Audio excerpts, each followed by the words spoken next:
Otters have been out all winter, slipping and sliding between streams, looking for patches of open water.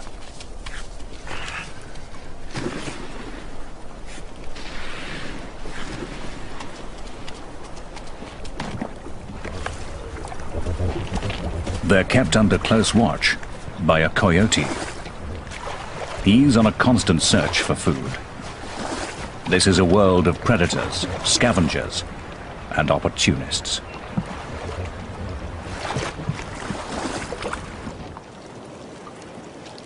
In the thawing surface layer of ice, the grizzlies find a strange windfall.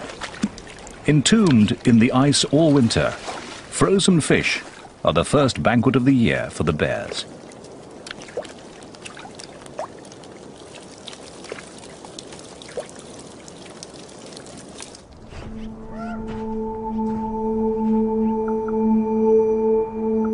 While the bears search for another easy meal, the wolves of the Hayden pack gather to feast on the rewards of their own hard work.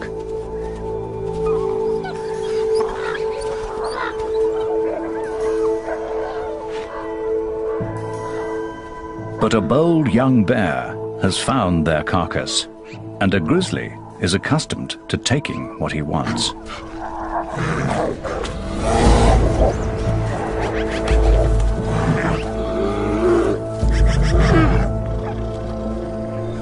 The Hayden wolves size up the situation.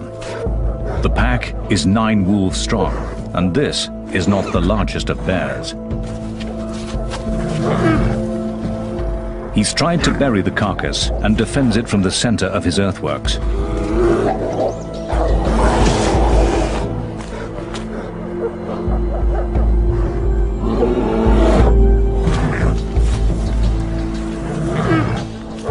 It's his strength against their speed, but the wolves seem to think they can take him.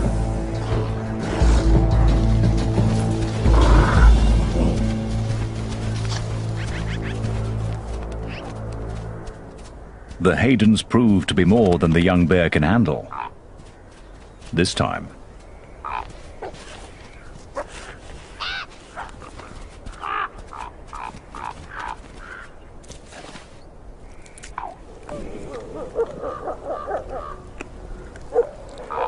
bears or wolves, it makes no difference to the ravens.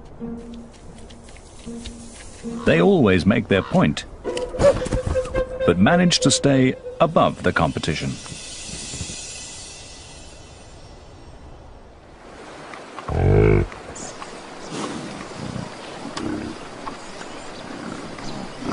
Bison will face both wolves and bears over the course of their lives, but the first challenge for newborn calves is just keeping up with their mothers. They're on their way to summer pastures, and for the calves, it's sink or swim.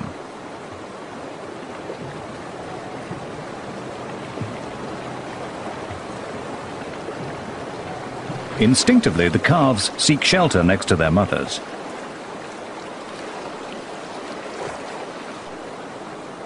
But the waters are cold and fast. Too fast for the tiny calves.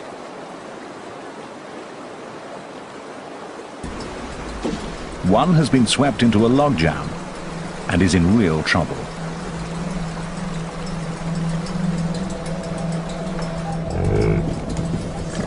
His mother has suddenly realized what's happening.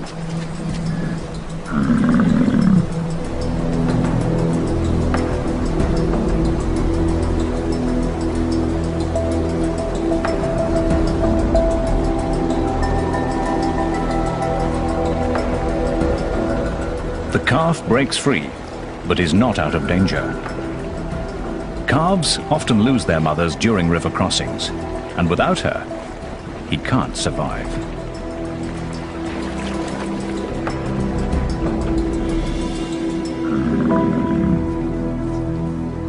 This calf is a lucky one. He's safe, though utterly exhausted.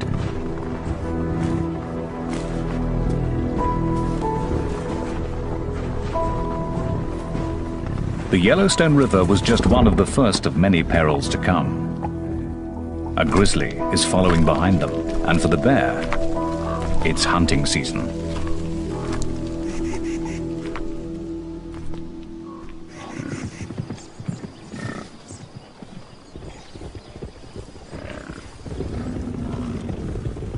Yellowstone's 3,500 bison are the largest free-ranging bison herd in the world. As they gather on the greening meadows of Hayden Valley, the old frontier looks very much alive. It's a scene one old grizzly has witnessed many times. This rugged veteran has roamed Yellowstone for almost 20 years, long before wolves were brought back to the park. He is bear number 211, known to bear watchers as Scarface. In his youth, he hunted bison in this great valley. Now, he leaves such high-risk work to a younger generation.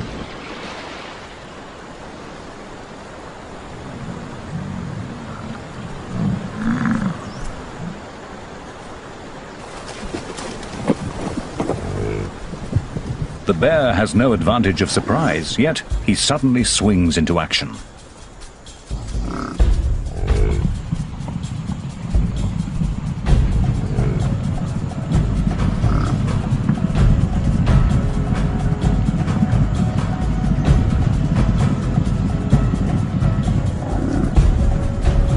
The chase is just youthful exuberance. There's not much hope of success.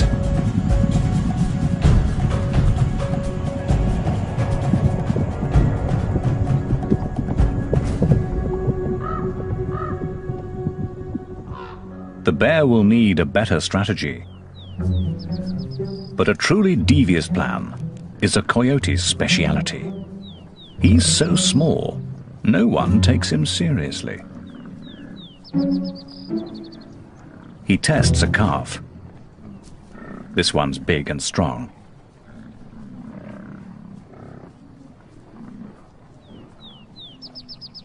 Then he finds a smaller one.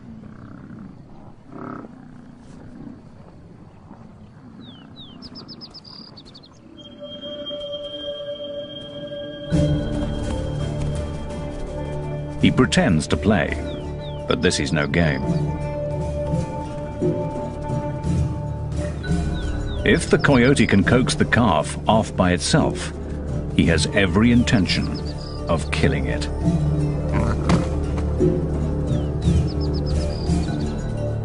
Just one bite could cripple the calf.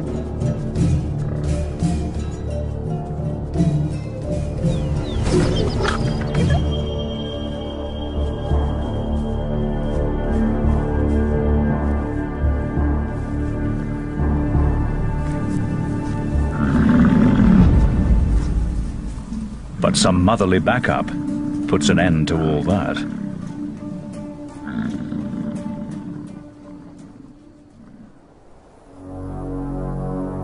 Another grizzly is on the calving grounds, and this one has perfected his craft.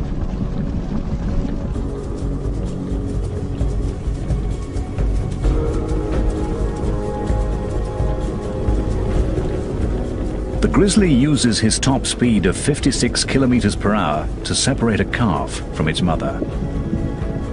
And though the bison weighs twice as much as the bear, she's young and undone by the grizzly's aggression.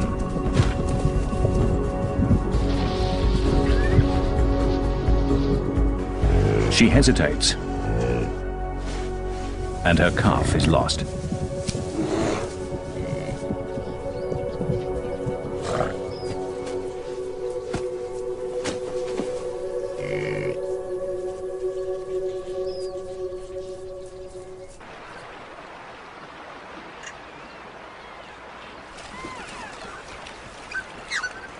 For hunters and hunted alike, each encounter in Yellowstone presents a critical choice. What is brave one moment is foolish the next. To fight or to flee, all of life hangs on the decision.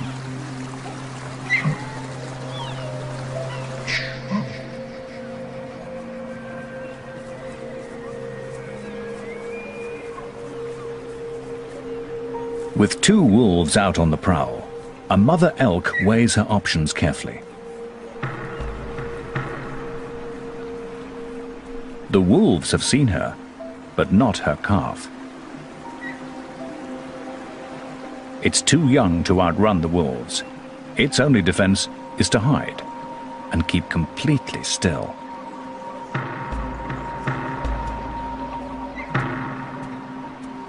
Its mother heads straight for the wolves.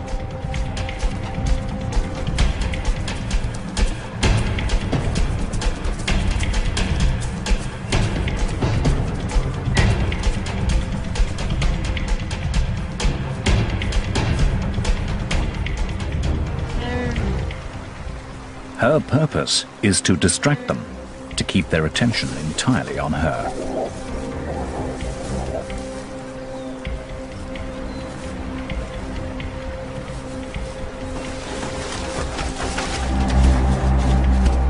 Again and again she charges, then invites them to chase her, using the river as a safe retreat.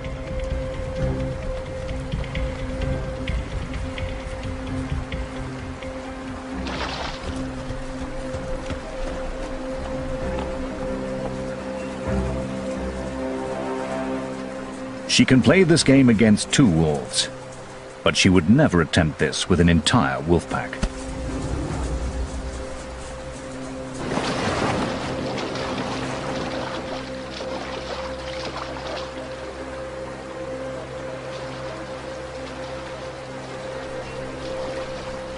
Frustrated, the wolves give up.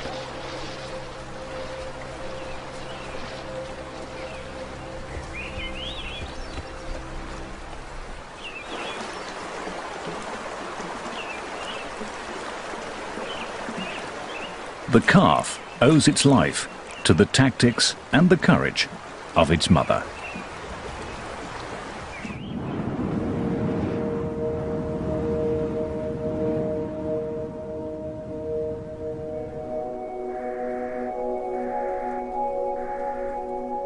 Motherhood, even for a grizzly bear, is a test of character. It's June, and a spring snow squall has kicked up, but the bear and her cub are confronting more than just the weather.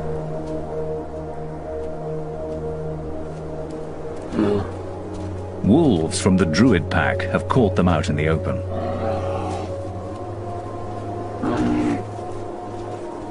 In the tug-of-war between grizzlies and wolves, the wolves attack where they can. They are after the cub. If they can kill it, they will eliminate a future rival.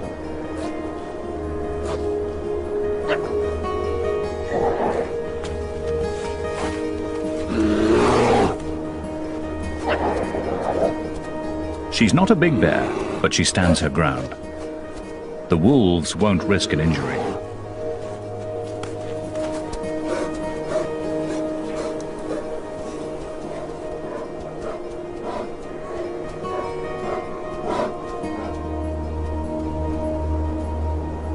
Suddenly, it's over. The wolves make a decision, and the bears are free to go.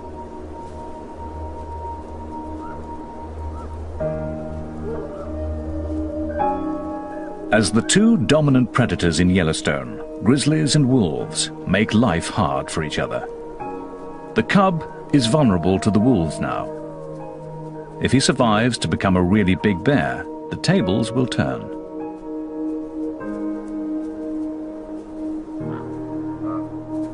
But he'll be a cub for a long time yet, and growing up is a full-time job.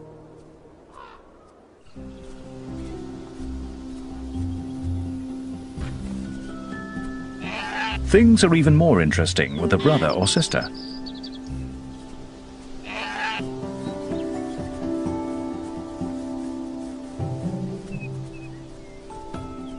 Cubs can turn anything into a toy.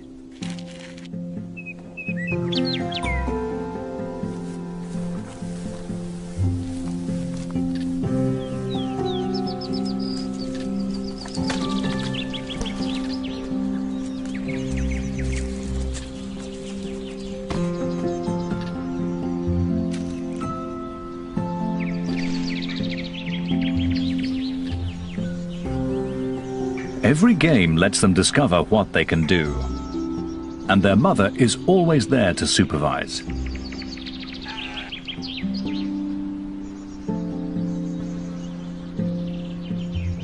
For grizzlies, these are the days of family life.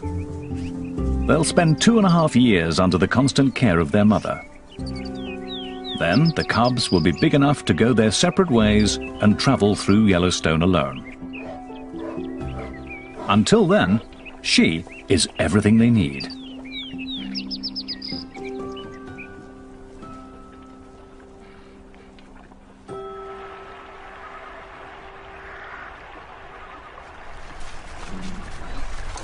A wolf's lifestyle couldn't be more different. Wolf pups are used to large families. There are 5 pups in the average litter. At 1 month old, they begin to venture away from the den.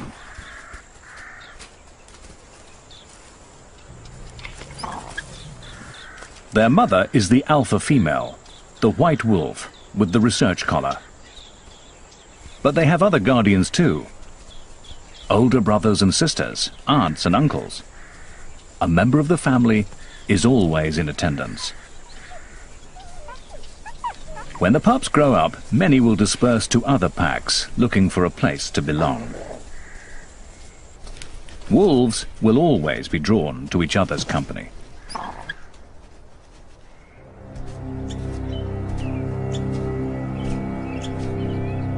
A grizzly ambles along a trail on his solitary way above the den. It's old Scarface. He probably means the pups no harm, but he's come far too close for the wolf's comfort. The adults treat him as a serious threat.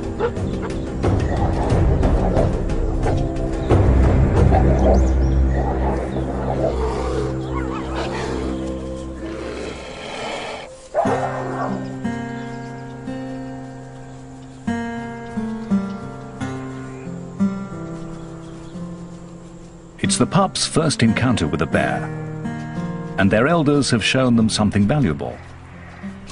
Together, they can challenge a grizzly and defeat it. As for Scarface, he hasn't lived this long without knowing how to avoid real conflict.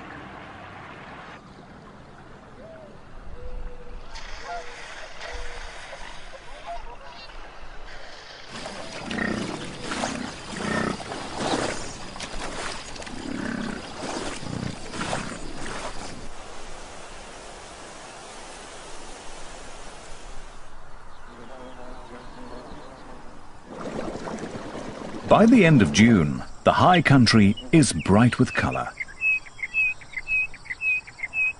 Summer residents are settling in. They're claiming territories, building homes, finding partners.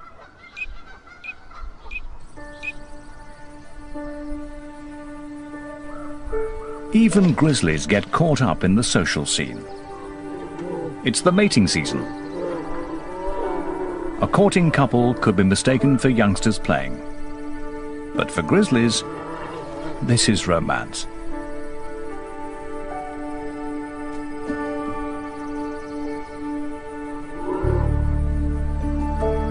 Once she has accepted him, they will wrestle and play and mate many times, staying together for 10 days or so.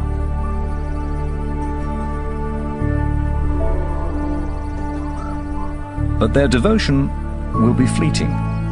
Enduring bonds are not in their nature.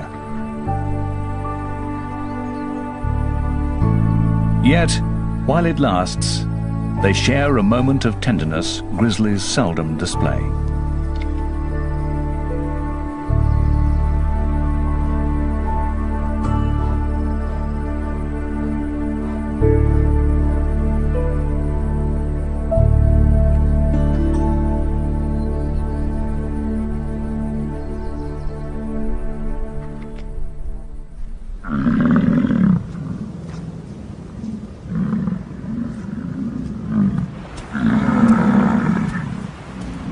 While the mating season brings solitary grizzlies together, it sends the companionable bison into an uproar.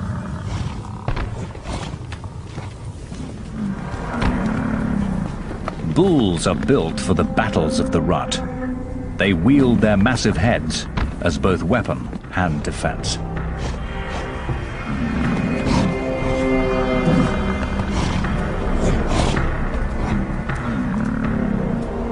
They must protect their own bodies as they twist and turn, pressing for an advantage.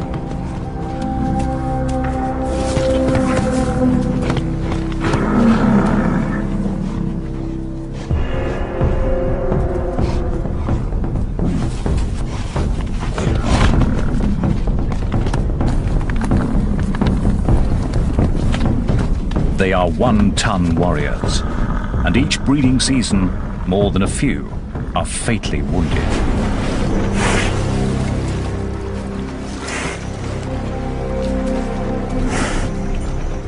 This young bull must have taken on more than his match and has suffered a head injury.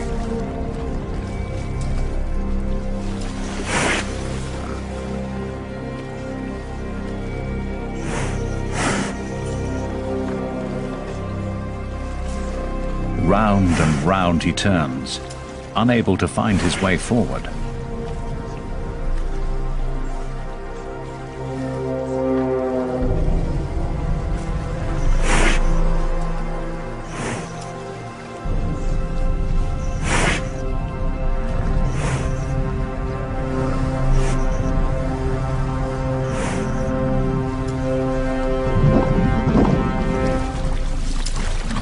Then, remarkably, he makes it to solid ground.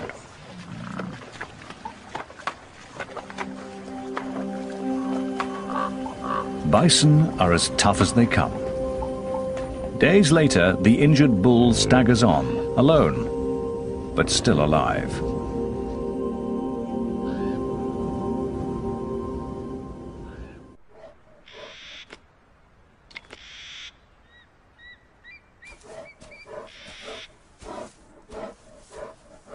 For the grizzlies, this year's battle for Yellowstone is coming to a close.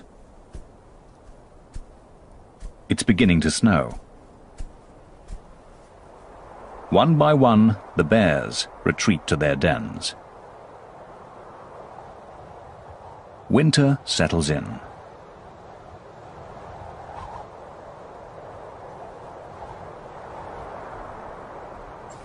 The snow brings elk down from the high country to wintering grounds in the valleys.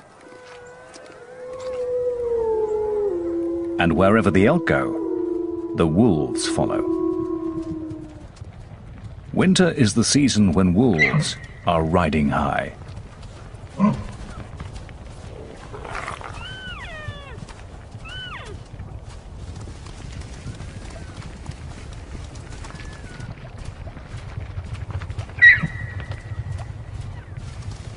Severe conditions always work in their favor, wearing down their prey. The deeper the snow, the better the hunting.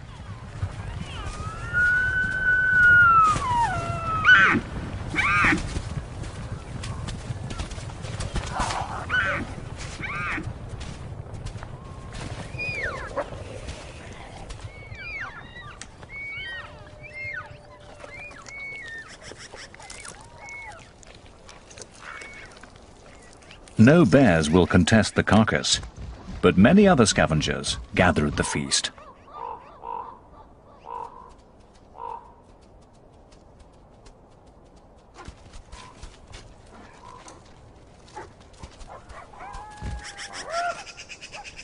Eagles, ravens, magpies and coyotes are uninvited guests at every kill. Though wolves have the undisputed upper hand, they make the long winter easier for all these other carnivores. As long as there are elk, the wolves will provide.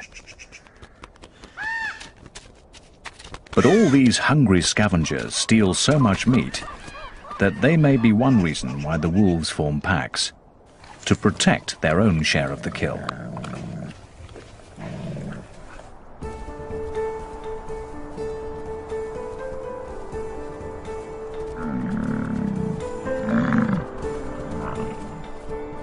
Come February, wolves go visiting, pack to pack. Now is their season for courting and mating. If a stranger comes calling, yearling females and pups come out to greet him.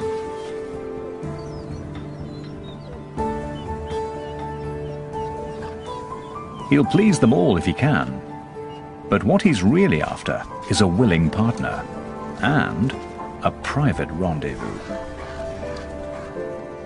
Yet even the most intimate moment often requires the pack's approval.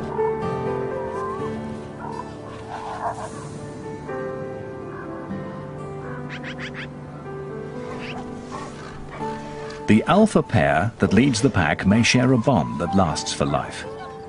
But all this togetherness comes down to just one thing. Wolves need each other.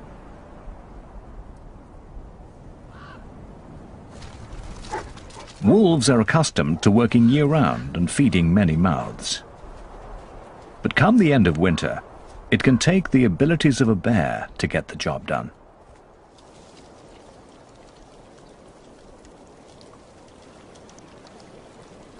As the ice begins to thaw, a frozen pond becomes treacherous. Solid one moment, soft the next. A wolf has discovered its most recent victim.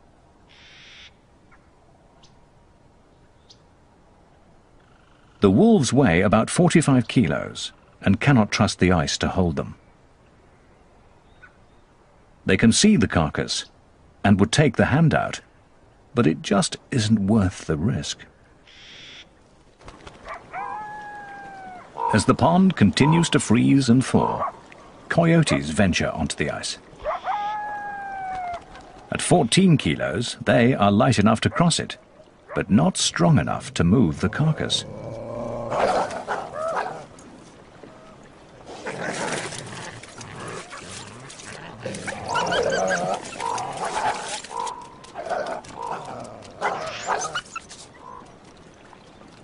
If the ice melts much more, they won't be able to reach the carcass at all.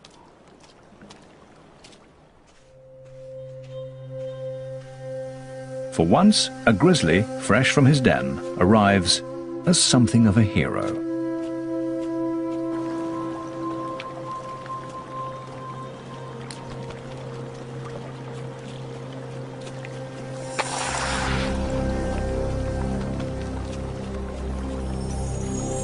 He's certain to fall through.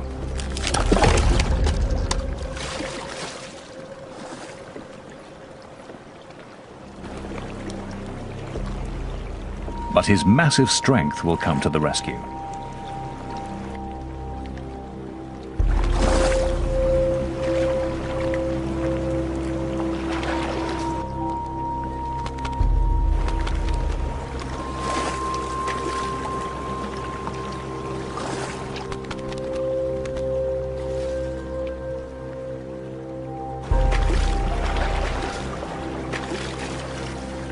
It's only when his coat is soaking wet that you can see how thin he is and why this carcass is worth so much effort.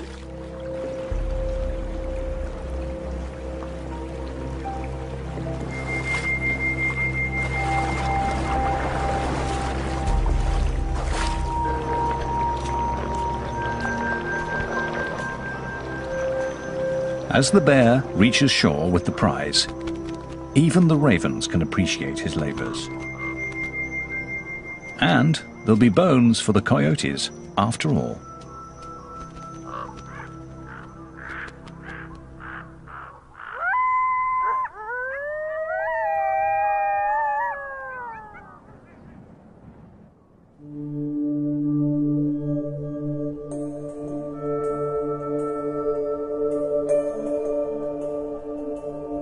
Dawn sends an eerie smoke through the remains of a forest fire.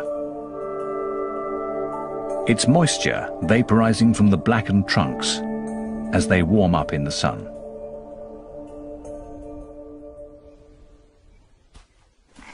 Though the fire killed the trees, a wild garden springs up at their charred feet, rich with minerals from the ash. Grizzlies seek out this fresh, nutritious salad.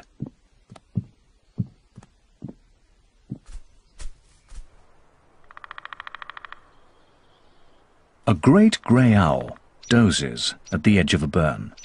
He's been up all night hunting. But a robin has a nest nearby. In Yellowstone, conflicts can flare up in any corner. Until the owl leaves, there'll be no rest for either of them.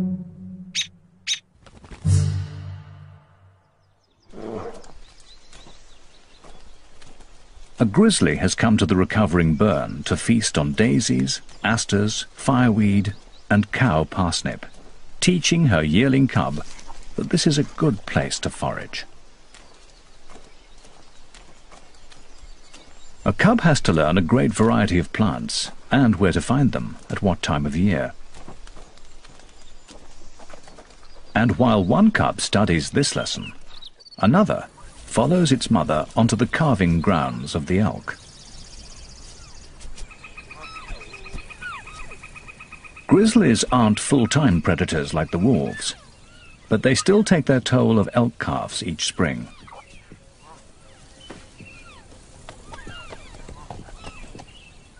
The bear moves through the grass with a purpose. She relies on her nose, testing the air and searching the ground for the scent of elk. It's all her tiny cub can do to keep up.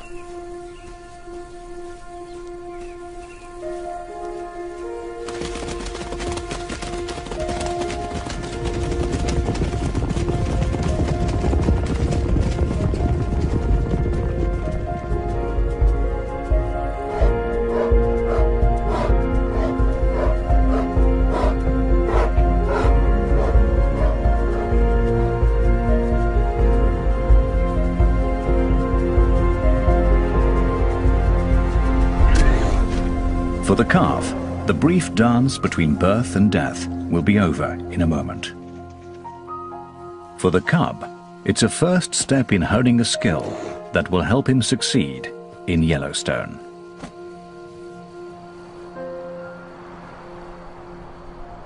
Yet bears have many ways to make a living.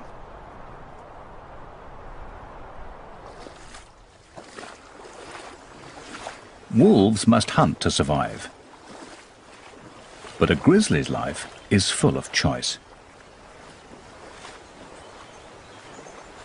Old Scarface may no longer be able to chase down elk, but he's managed to catch a fish.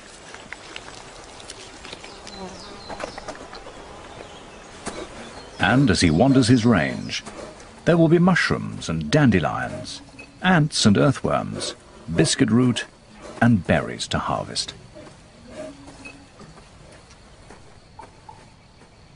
The grizzly needs a kingdom vast and varied and complex. He needs all of Yellowstone.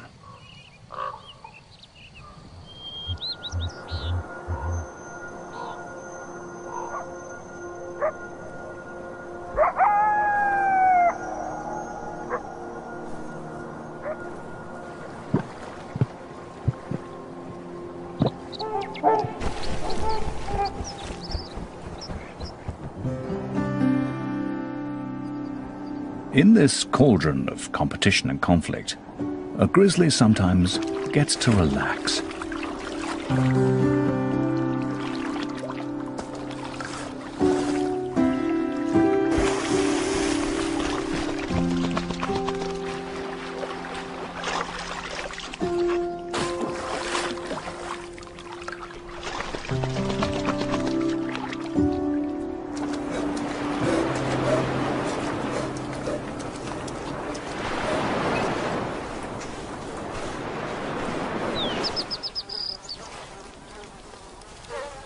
He retrieves a mule deer he has stashed in the grass by the lake, and for once he has a whole carcass to himself. Well, almost.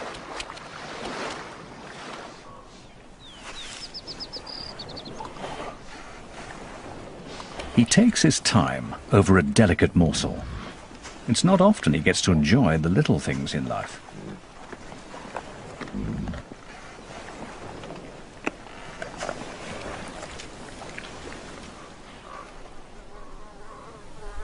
Then, after lunch, a nap.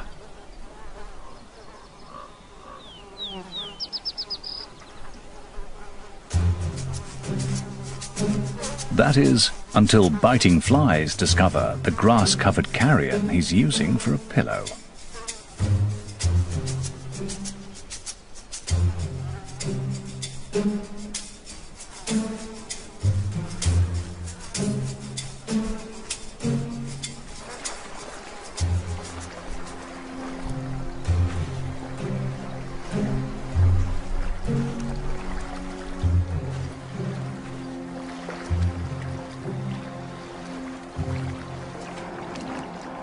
He retreats to the cool waters for some sweet relief.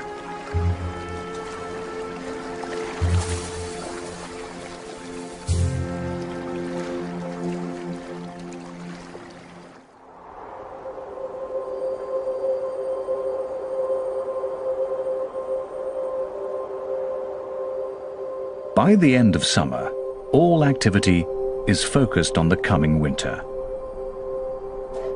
Grizzlies head up high for the most important harvest of the year.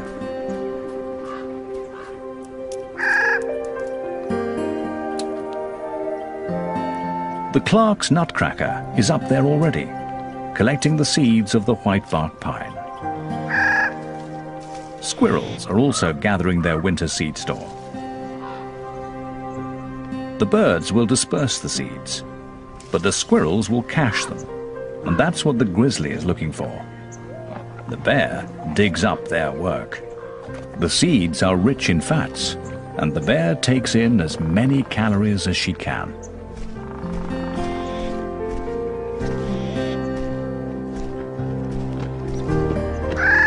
These seeds are crucial to grizzlies, but the cones don't fall to the ground. Grizzlies often rely on someone else to climb up and harvest them. Black bears can make it almost to the top.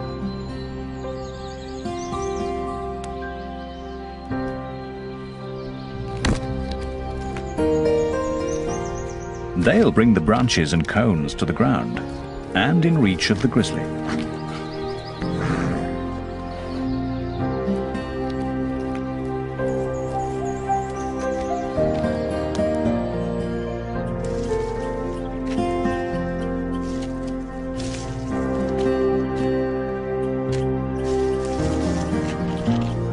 The mighty bear may be dominant among these many creatures, but she's also dependent on all their efforts.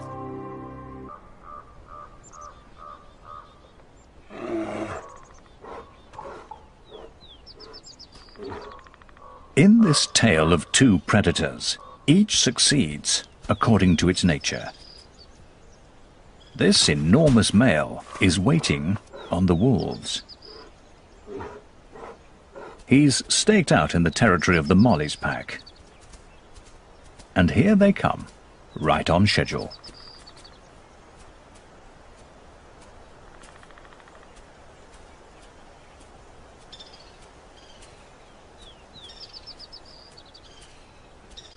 Instead of starting some kind of fight, the grizzly tags along with the pack.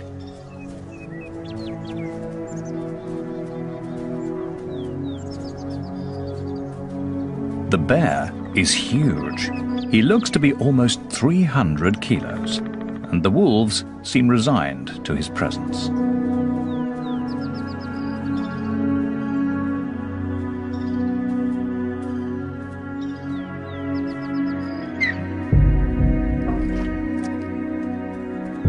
The wolves attend to their task. They're here to hunt.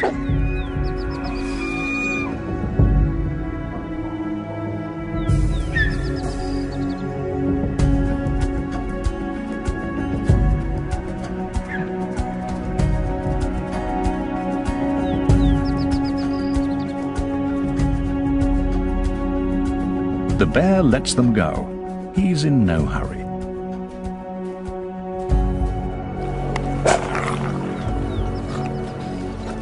But as soon as the wolves have accomplished a kill, he's suddenly quick on the scene.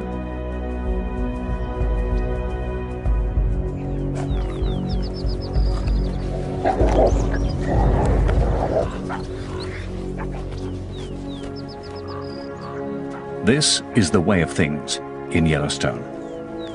A wolf pack working together is the greatest predator there is.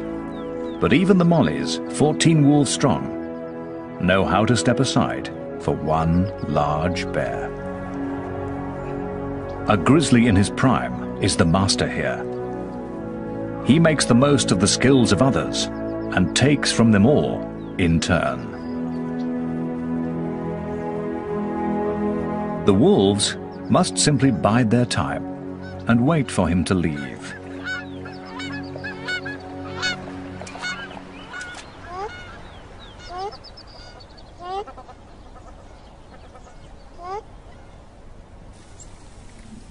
Old Scarface is past challenging a wolf pack. He's up in the whitebark pine forest, where it's already starting to snow.